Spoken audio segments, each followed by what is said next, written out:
বেশ কয়েকটা দিন ধরে শরীরের অবস্থা কিন্তু প্রচণ্ড পরিমাণে খারাপ ছিল, যার জন্য আমি সেরকমভাবে কোনো ভিডিও এডিট করতেই পারিনি। আসলে আমি নেটওয়ার্কের একদম বাইরেই ছিলাম, নেটওয়ার্কের মধ্যেই ছিলাম না বললে চলে। তো সেই জন্যই আর কি কোনো রকম ভিডিও আমার এডিট করা হয়নি। হ্যালো এভরিওয়ান, কেমন আছো তোমরা? আশা করি সকলে খুব ভালো আছো। আমি কিন্তু এখন বেশ ভালো আছি। তো আমার নতুন আরেকটি ভিডিওতে তোমাদের সবাইকে জানাই অনেক অনেক স্বাগত। এত পরিমাণে ঠান্ডা পড়েছে, ঠান্ডার জন্য তো সকাল সকাল ঘুম থেকে আমি একদম উঠতেই পারি না। ঘুম থেকে উঠতে আর করতে আমার 9টার মতো বেজে যায়। তো এখন ঘুম থেকে উঠে বিছানার চাদরটা পাল্টে দিচ্ছি, কারণ বিছানার চাদরটা এত পরিমাণ নোংরা হয়েছে।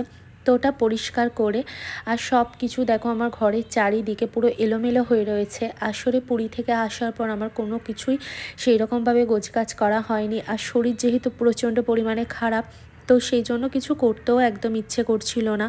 তো এইখানেতে যাই হোক, আমি এখন এসেছি রান্নাঘরে, যেহেতু তোমাদের দাদাভাই ব্রাশ করে ফ্রেশ হয়ে বসে আছে আর আমারও কিন্তু ফ্রেশ হওয়া কমপ্লিট হয়ে গেছে। তো আমি ভাবলাম এখন একটু চা বসিয়ে দিই, কারণ সকালবেলা এই ঠান্ডার দিনে চা না খেলে কিন্তু একদম ভালো লাগে না।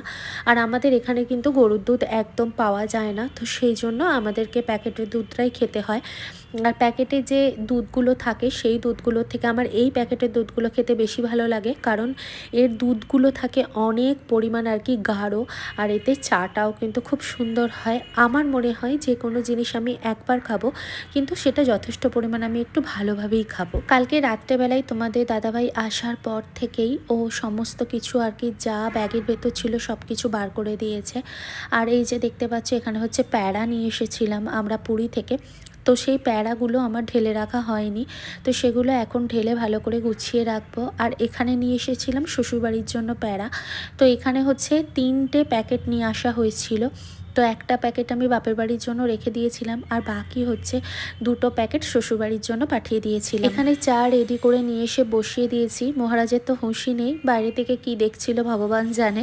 তো এখানে চা নিয়ে এসে ওকে আমি বললাম চা নিয়ে চলে এসেছি, তাড়াতাড়ি খেয়ে নে। তো চা খাওয়া কমপ্লিট করে আমরা দুজনে মিলে এখন বেরিয়েছি বাজার করতে, কারণ ফ্রিজের মধ্যে একটুও সবজি কিছু নেই, আর রান্না করার মতো সেরকম কিছু সবজি নেই। তো সেই জন্য ভাবলাম দুজনে মিলে গিয়ে একটু বাজার করে নিয়ে আসি।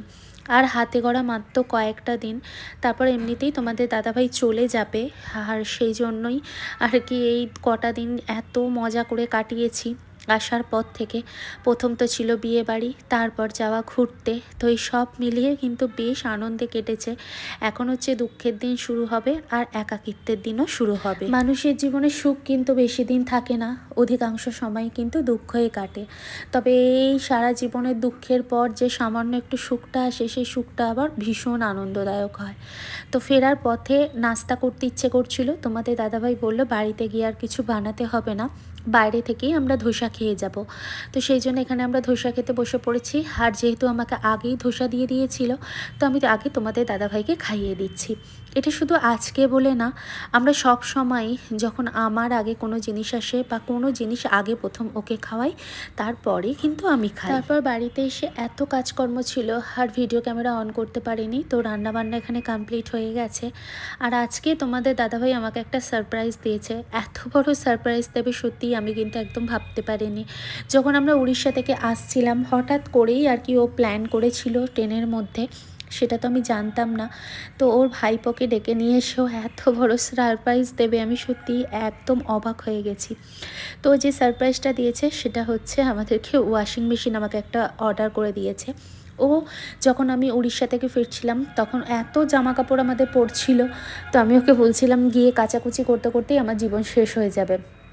তখন তোমাদের দাদাভাই আমাকে বলল যে না না, তোকে সেরকমভাবে কিছুই কাচাকুচি করতে হবে না, এক নিমিষে ফটাফট সব কাচাকুচি হয়ে যাবে। প্রথমে শুনে একটু আমি অবাকই হয়েছিলাম, তারপর ভাবলাম না, হয়তো ওই সমস্ত কিছু কাচাকুচি করে দিয়ে তারপর যাবে। কিন্তু তার মাথার মধ্যে যে এত বড় একটা প্ল্যান চলছিল সেটা তো আমার ধারণার পুরো বাইরেই ছিল। ও বলল যে এবছরে বিবাহবার্ষিকীর গিফট দিয়ে দিলাম, আর কিন্তু কোনো রকম গিফট চাইবে না। তো এখানে নিয়ে আসা হয়েছিল ওয়াশিং মেশিন। আর সত্যি কথা বলতে কি, ওয়াশিং মেশিনটা নেওয়ার প্ল্যানটা আমাদের প্রায় অনেক দিন ধরেই ছিল, কিন্তু আমাদের সেই রকমভাবে কোনো সময় হচ্ছিল না বলে আমি নিচ্ছিলাম না, কারণ বাড়িতে সব কিছুই রয়েছে, শুধু ওয়াশিং মেশিনটাই ছিল না। তো এটা তোমাদের দাদাভাই সবসময় বলতো একটা সময়ে আমরা নেব, যেই সময়টাতে আমাদের পৃথিবীতে নতুন প্রাণ নিয়ে আসবো, আমরা 2জন থেকে 3জন হব, তখনই কিনে দেব। কিন্তু তার আগেই যে ও এত বড় সারপ্রাইজটা দেবে সত্যিই কিন্তু ভাবতে পারেনি। তো যাই হোক, এখানে ওর ভাইপো যেহেতু ইলেকট্রিশিয়ান, খুব ভালো ইলেকট্রিশিয়ানের কাজ জানে, তো ওই আমাদের ফিটিংসটা করে দিচ্ছিল। তো এখানে ওই জন্য ওই সমস্ত কিছু খুলে নিয়েছে, নিয়ে এখন ফিটিংসটা করে দেবে। আর ওয়াশিং মেশিন তো শুধু নিয়ে এলেই হয় না, এত বড় জিনিসটাকে কোথায় রাখবো সেটাও একটা চিন্তার বিষয় থাকে।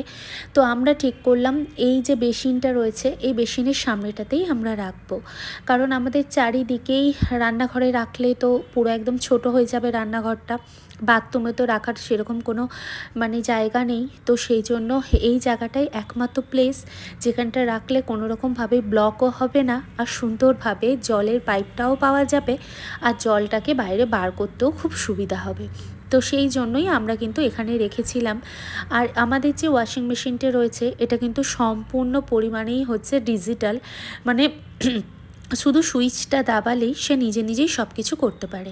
গরম জল বলো, সব কিছুই সে নিজে নিজে নিতে পারে। না চাইতেই যখন তুমি অনেক কিছু পেয়ে যাবে, তখন কিন্তু ভগবানের কাছে চাওয়ার কিছু প্রয়োজন হয় না।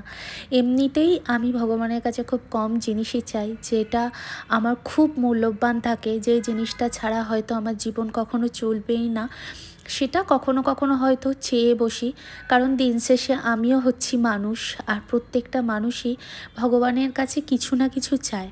তো আমি এই জনম পর্যন্ত খুব কম জিনিসই চেয়েছি, তবুও তারপরও ভগবান আমাকে এত সুন্দর একটা স্বামী দিয়েছে, তার জন্য সত্যিই আমি অনেক অনেক অনেক কৃতজ্ঞতা বোধ করি এবং অনেক ঋণী হয়ে থাকবো ভগবানের কাছে। বাড়িতে নতুন জিনিস এলে তার আনন্দটা তো অন্যরকম থাকেই, তবে আমার মুখের চেহারার মধ্যে সেরকম কোনো আনন্দই ছিল না। সেটা দেখার পর প্রথম তোমাদের দাদাভাই ভেবেছিল হয়তো আমি সারপ্রাইজটা পেয়ে একদমই খুশি না, আমি মনে হয় প্রচণ্ড পরিমাণে দুঃখ প্রকাশ করছি। তো বারবার সে খালি আমার কাছে গিয়ে জিজ্ঞেস করছে, তুই কি খুশি নস? তাহলে খুশি যদি তো হাসছিস না কেন, আনন্দ পাচ্ছিস না কেন?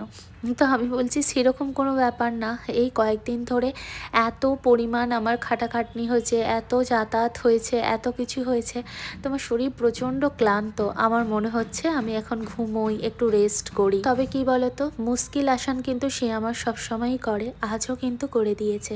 ওয়াশিং মেশিনটা যদি সে না কিনে দিত, এত জামা কাপড় কাচাকুচি হাতে করে করা সত্যি অনেক আনপসিবল হয়ে যেত। কারণ তোমাদের দাদাভাই তো চলে যাবে আর মাত্র কদিন পরেই, আর এর ভিতরেই হচ্ছে এত জামা কাপড় কাচাকুচি, তার সঙ্গে বাড়িতে আরও কিছু ডকুমেন্টসের কাজ আছে, সেগুলো সমস্ত কিছু করা, সব কিছু মিলেমিশে আমি এত টেনশনের মধ্যে ছিলাম, বিশেষ করে এই কাচাকুচি নিয়ে। কারণ আমাদের মেয়েদের সংসারের কাজটাই কিন্তু অনেক বড় ভারী, আর সংসারের কাজে সব থেকে যেটা ভারী সেটা হচ্ছে কাচাকুচি করা, আর আমার কাছে মনে হয় বাসন মাজা আর রান্না করা, এই 3টে জিনিস মোটামুটি হয়ে গেলে দেখবে যেন মনে হয় অনেক ঝাড়া হাত পা আছে। আমার ভাসুরপোটা কিন্তু খুব সুন্দরভাবেই ওয়াশিং মেশিনটাকে ফিটিংস করিয়ে দিয়েছিল, লোকের আর প্রয়োজনীয় হয়নি। পরের দিনকে যখন আমাদের এই ওয়াশিং মেশিনটা ফিটিংস করতে এসেছিল লোকগুলো, তখন দেখে বলল এটা যে ফিটিংস করেছে সে কিন্তু অনেক বড় মাপের একজন ইলেকট্রিশিয়ান, তাই সে এত সুন্দরভাবে ফিটিংস করতে পেরেছে। তো সত্যি যাই হোক, ফিটিংস করা কমপ্লিট, ফাইনাল লুক তোমাদেরকে দেখিয়ে দিলাম। কেমন হয়েছে অবশ্যই কিন্তু কমেন্ট বক্সে জানিও। আমি তো খুব খুশি, তার সাথে সাথে হচ্ছে তোমাদের দাদাভাইও অনেক খুশি আমাকে এত সুন্দর একটা গিফট দিয়ে।